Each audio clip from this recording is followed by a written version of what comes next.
Hi, I'm Alisha Jondreau, also known as Lillian Wolf. I'm a companion in the Archdruid of Air for the Ancient Order of Druids in America, and this is my exhibit, Following Awen, and I would love it to see you on Saturday at 1 p.m. So we're here at the 222 McIntyre Street West, the Kennedy Building, and the show is opening on Saturday at 1 o'clock. But this show, this work that you have on the walls, you said it took about 1.5 years to put together? It did, and there's 20 pieces in total. And this is part of a healing journey for yourself. It is. I have a lot of trauma around the arts. It's not from any one particular person or place, but it's been something I've carried all of my life. I've never really prioritized it in my healing before, and it was sort of time for me to do that. So this is all little pieces of me and pieces of my thoughts and my experiences that I went through in the last 1.5 years. And this is a part of a path of Druid learning and sort of ascension within the ranks of Druidry. Yes. Or how would you explain it? As a companion, I do a project, and sometimes there's a public portion, whether it's released to our Druid community or outside of that, and this is actually part of my project. So I have this up, and this will be on display until March.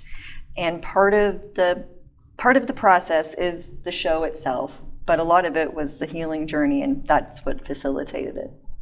Now, describe how you go about making your art pieces here. The goal behind this was not to think about it, was to let my subconscious sort of take the wheel and decide what I was doing. So a lot of times I had music going, I might have been listening to something. I'm autistic, so I needed something to let me stim while I was sitting there and work. And that sort of let me just kind of like wander off and drift off and think about something else, and I'd start to doodle. And sometimes it looks like an utter mess at first, and then I'd take an eraser and start erasing this line or this line. And that's how these would take shape. And then after that, I never picked the colors. I just would look at what I had, and what my eye was drawn to, that's what I picked and worked with. So there's a lot of layers of different materials on these images because of that. So I might have started with a pastel in the background and then switched to pencil or pen or paint. They look like fine art. Have you had any training? No, none whatsoever. I am completely self-taught.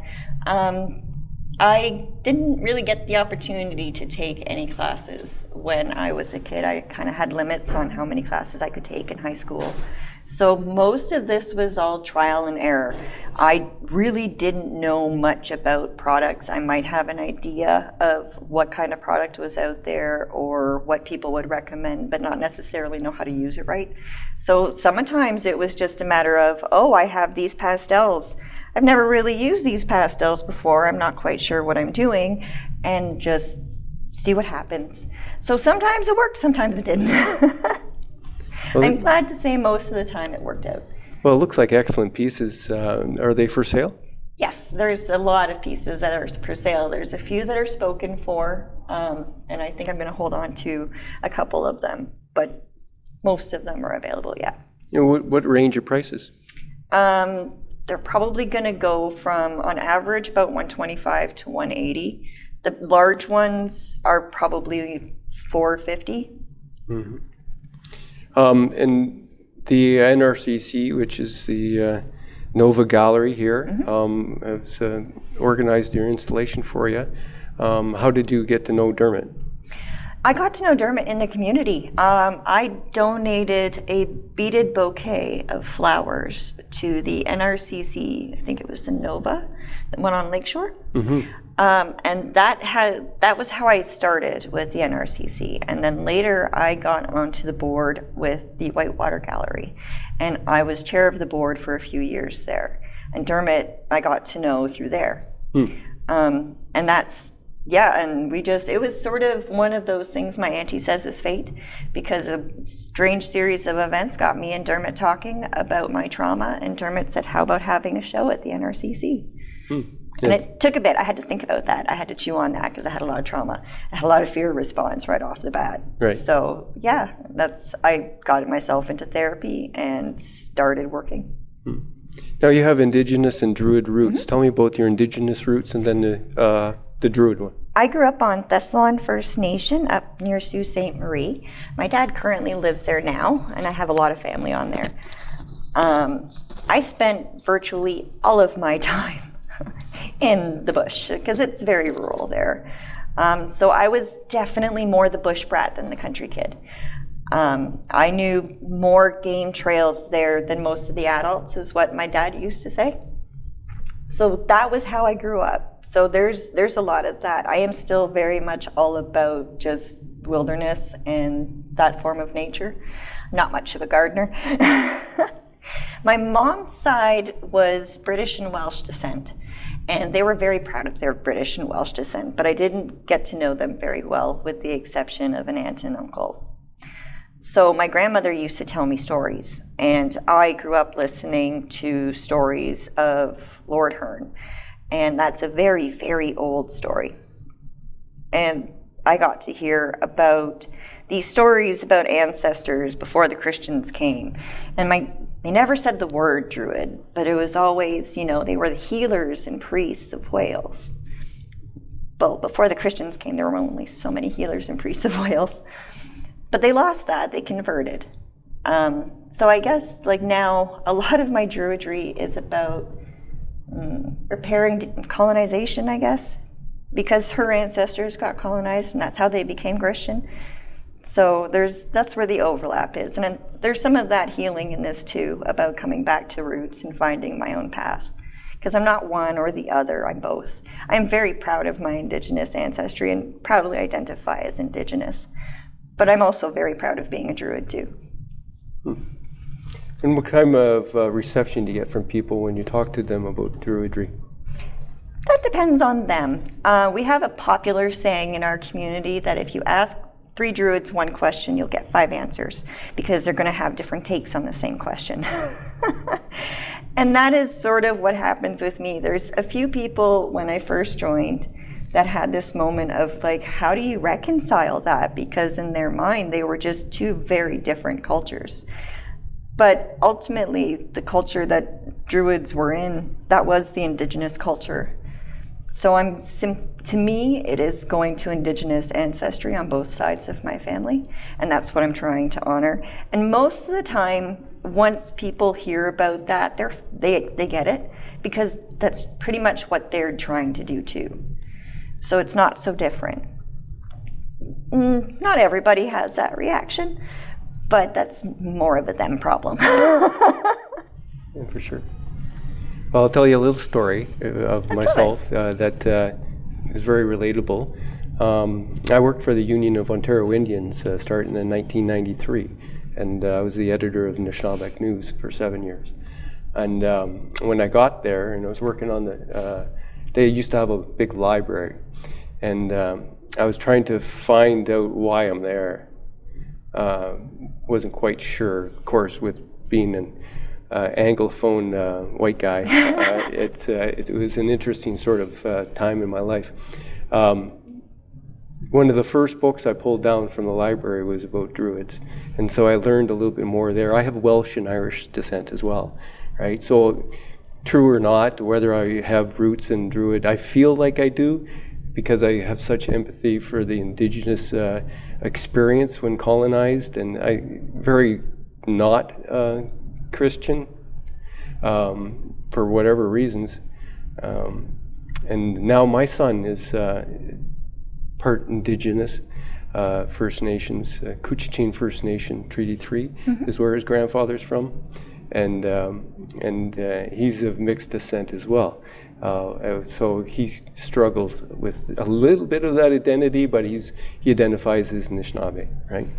So this is actually very interesting to meet you and see your art and your story. Tell me a little bit more about your what being a Druid is about, and the different things that you've experienced so far.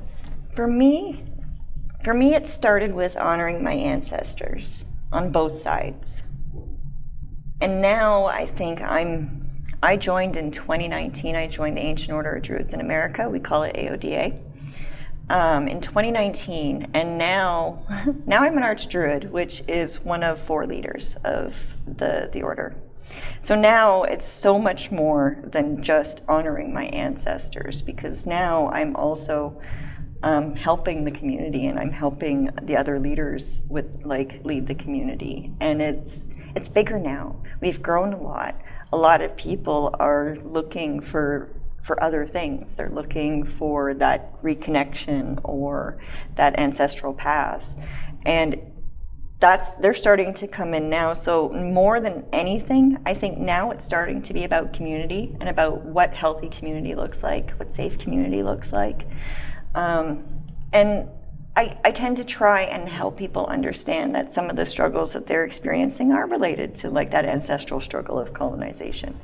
And more and more people are coming to terms with that, and they're starting to become aware of that, about their own ancestors' colonization and what's happened and how it gets perpetuated and carried on. And I think part of my Druidry is starting to become helping people with that and reconcile that, and having that moment of it's okay, you can honor your ancestors and break cycles too, because that's what this is. This is a breaking a cycle about healing, and that's what we do. So yeah, it's about a lot of different things. I don't think I could say it's any one thing or another, but it's healing, it's community, it's having a place for my spirituality that works for my spirituality. So yeah, it's a lot. It's a lot of different things, and I'm really proud to be a part of it. Well, that's excellent. Some people, when they hear Druid, all they think of is some type of ceremonial rituals in the forest,